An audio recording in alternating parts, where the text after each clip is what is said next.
आज हम बात करेंगे एंटीमोनियम क्रूडम मेडिसिन के बारे में। तो इसका कॉमन नेम होता है सल्फाइड ऑफ एंटीमनी।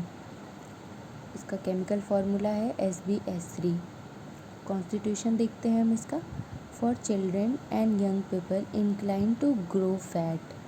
तो बच्चे और यंग पीपल के लिए जो इंक्लाइन टू ग्रो फैट मतलब जो जिनके में ना टेंडेंसी होती है वो मोटा होने वाली, ये जल्दी मोटे हो जाते हैं। एग्जाम्पल में Calcarea. For the extremes of life, या फिर एक्सट्रीम ऑफ लाइफ वाले पीपल के लिए एंटीमोनियम क्रूडम सोचते हैं हम। Old people with morning diarrhoea, बूढ़े लोग जिनके में मॉर्निंग डायरिया की शिकायत होती है। सडनली बिकम कॉन्स्टिपेटेड, जो अचानक से कॉन्स्टिपेशन होने लग जाता है जिनको। और ऑल्टरनेट डायरिया एंड कॉन्स्टिपेशन, या फिर उनके में डायरिया और कॉन्स्टिपेशन जो है वो अल्टरनेट करते हैं। जैसे एक हुआ फिर उसके बाद जैसे डायरिया हुआ तो अब उसके बाद कॉन्स्टिपेशन होगा, फिर उसके बाद डायरिया, ऐसे।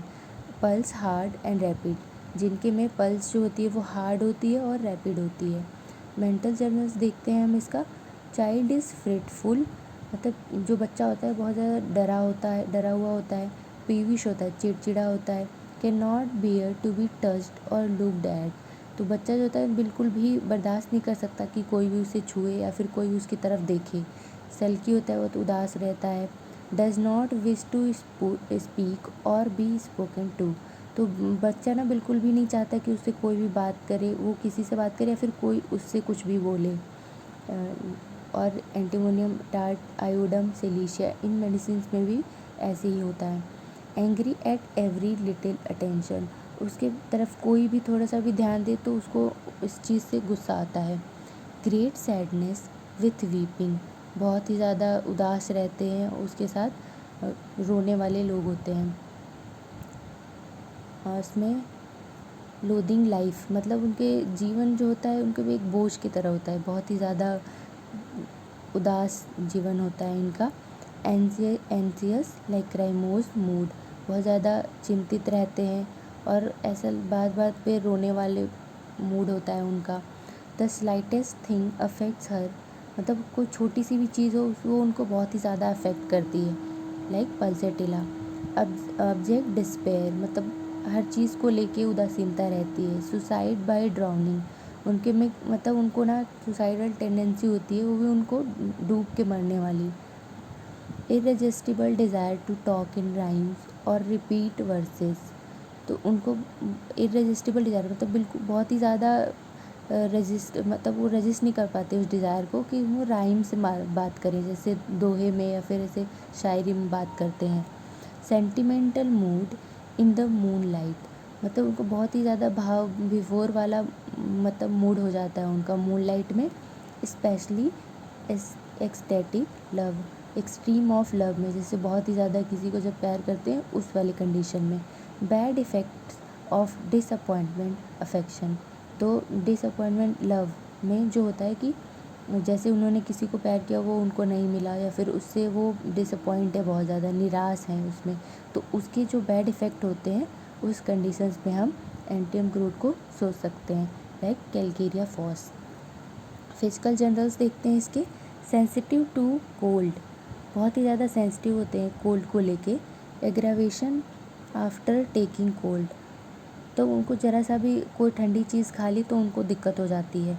Longing for acids and pickles, इनको जो एसिड और पिकल मतलब खट्टी चीज़ों की, एसिड्स की और पिकल्स की बहुत ज़्यादा क्रेविंग होती है। Can not bear the heat of sun, वो मतलब धूप बिल्कुल भी बर्दाश्त नहीं कर सकते हैं।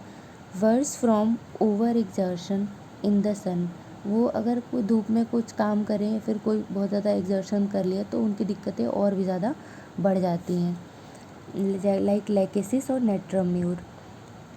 Aggravation from over heating near the fire, अगर जैसे वो आग के पास बैठे हों वहाँ से उनको हीट मिले, वहाँ से हीटेड हो जाए तो फिर उस आग की गर्मी की वजह से भी इनकी दिक्कतें बढ़ जाती हैं। एग्जॉस्टेड इन वार्म वेदर, मतलब वो गर्म मौसम में बिल्कुल एग्जॉस्ट हो जाते हैं, वो बहुत ज़्यादा उनको थकान हो जाती है। एलिमेंट्स फ्रॉम सनबर्न, सनबर्न से मतलब धूप लगने की वजह से जो दिक्कतें होती हैं, उस केस में हम एंटीमोनियम क्लोराइड को सोच सकते हैं। When the symptoms reappear they change locality और go from one side of the body to another. तो जब भी इनके जो सिम्टम होते हैं ना, वो दोबारा अगर आते हैं तो वो अपनी लोकेलिटी चेंज कर देते हैं, मतलब जिस जगह पे पहले हुए रहते हैं वहाँ पे नहीं होते, अब दूसरी जगह पे होते हैं, या फिर वो एक जगह से मतलब साइड, बॉडी की साइड ही चेंज कर देते हैं, एक साइड से दूसरे साइड चले जाते हैं। अवर्जन टू कोल्ड बाथिंग, इन लोगों में ना मतलब इसमें क्या होता है कि ठंडे पानी से नहाने के लिए बिल्कुल अवर्जन होता है, बिल्कुल भी पसंद नहीं होता है उनको ठंडे पानी से नहाना। चाइल्ड क्राइज व्हेन वॉश्ड और बाथ्ड विथ कोल्ड वाटर, तो बच्चा जो है ना वो बहुत ज़्यादा रोता है, अगर उसको नहला दिया फिर ठंडे पानी से धो दिया तो भी बहुत ज़्यादा रोता है। Cold bathing causes violent headache, ठंडे पानी से जब वो नहाते हैं तो उनको बहुत ज़्यादा वॉयलेंट हेडेक, बहुत तेज़ वाला सर दर्द होता है। कॉजेज सप्रेस्ड मेंसेस, और मेंसेस को भी सप्रेस कर देता है वो ठंडा पानी। कोल्ड्स फ्रॉम स्विमिंग और फॉलिंग इनटू द वाटर, मतलब अगर स्विमिंग करते हैं उसके ठंड की वजह से या फिर पानी में गिर गए तो उसकी वजह से भी इनकी दिक्कतें बढ़ जाती हैं, जैसे रेस्टॉक्स में। अब हेड में देखते हैं इसके हम। हेडेक उसका कब कब होता है? आफ्टर रिवर बाथिंग, जब वो नदी में नहाते हैं उसकी वजह से उनको सर दर्द होता है। फ्रॉम टेकिंग कोल्ड कोई भी ठंडी चीज़ लेने के बाद। एल्कोहलिक ड्रिंक्स, या तो फिर एल्कोहलिक ड्रिंक ले ले तो उसके बाद भी इनको सर दर्द होने लग जाता है। डिरेंज्ड डाइजेशन, अगर इनको डाइजेशन मतलब सही से नहीं होता है इनका डाइजेस्टिव सिस्टम, तो उसकी वजह से भी इनको सर दर्द होता है। एसिड्स, खट्टी चीज़ों की वजह से, एसिड की वजह से। फैट की वजह से, फ्रूट की वजह से। सप्रेस्ड इरप्शन, और कोई अगर इरप्शन बॉडी पे निकला हो और उसको सप्रेस कर दिया जाए तो उसकी वजह से भी इनमें हेडेक देखने को मिलता है। थ्रोट में देखते हैं हम। Mucus in large quantities from posterior nares by hawking, तो जब वो खांसते हैं तो पोस्टीरियर नेर्व्स से बहुत ज़्यादा मात्रा में म्यूकस बाहर निकलता है। जीआईटी में देखते हैं इसके हम। Gastric complaints from over eating, तो इनके में जो होती है पेट की समस्याएं, अगर वो ज़्यादा खा ले तो उससे बढ़ जाती हैं, बहुत ज़्यादा दिक्कत होने लग जाती है इनको। स्टमक वीक, इनका जो स्टमक होता है बहुत ज़्यादा कमज़ोर होता है। डाइजेशन ईजिली डिस्टर्ब, इनका जो डाइजेशन होता है ना बहुत ही जल्दी ख़राब हो जाता है, ईजिली डिस्टर्ब हो जाता है। A thick milky white coating on टंग, इनके टंग पे जो होता है मतलब बहुत ही ज़्यादा मोटी और मिल्की वाइट कलर की कोटिंग होती है। Which is red strand of the remedy, जो कि एंटियम क्रूडम की कैरेक्टरिस्टिक या फिर पेक्यूलियर सिम्टम है। Very subject to canker, sores in the mouth, तो ऐसे पर्सन्स होते हैं जिनमें ना अल्सर्स बन जाते हैं बहुत जल्दी माउथ में, जो बहुत ही ज़्यादा पेनफुल होते हैं, जैसे अर्जेंटम नाइट्रिकम और सल्फर में। गैस्ट्रिक एंड इंटेस्टाइनल अफेक्शंस, इसमें जो होता है उसको पेट से और इंटेस्टाइन के अफेक्शंस होती हैं। फ्रॉम ब्रेड से, पेस्ट्री से। एसिड्स स्पेशली विनेगर, एसिड्स में भी खास करके विनेगर से। सार और बैड वाइन, या फिर खट्टी चीज़ें, या फिर जो वाइन बहुत पुरानी हो उसकी वजह से, या फिर बेकार वाइन हो उससे इनको दिक्कतें होती हैं पेट से रिलेटेड। आफ्टर कोल्ड बाथिंग, ठंडे पानी से नहाने पर पेट की दिक्कतें होती हैं। ओवर हीटिंग से दिक्कत होती है। हॉट वेदर से, मतलब गर्म मौसम में भी इनको दिक्कत होती है। कॉन्स्टेंट डिस्चार्ज ऑफ फ्लैटस, मतलब उनको ना लगातार फ्लैटस पास होता है। Up and down for years, belching, tasting of ingesta, मतलब उनको इतना मतलब बार बार बहुत ही ज़्यादा डकार आती है, बल्चिंग होती है, और उसमें बल्चिंग के साथ साथ और उसके जो खाया रहता है उसका टेस्ट माउथ में आता है, और ये सालों तक चलती रहती है दिक्कत।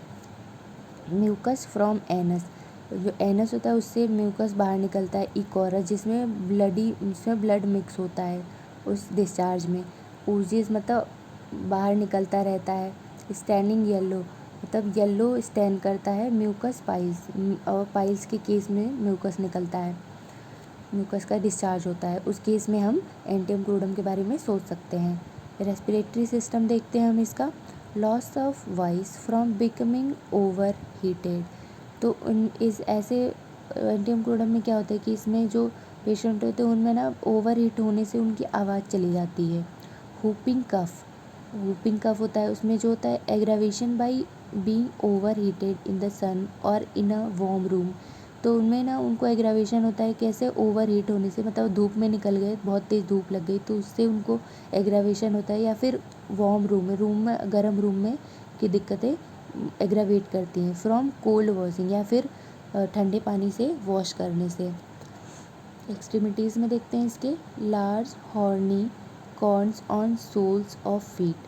तो उनके जो फीट का सोल होता है ना उस पर बड़े बड़े द कॉर्न्स पाए जाते हैं, जिसमें हॉर्नी कॉर्न्स होते हैं, जैसे रैनन बलूसस में होता है।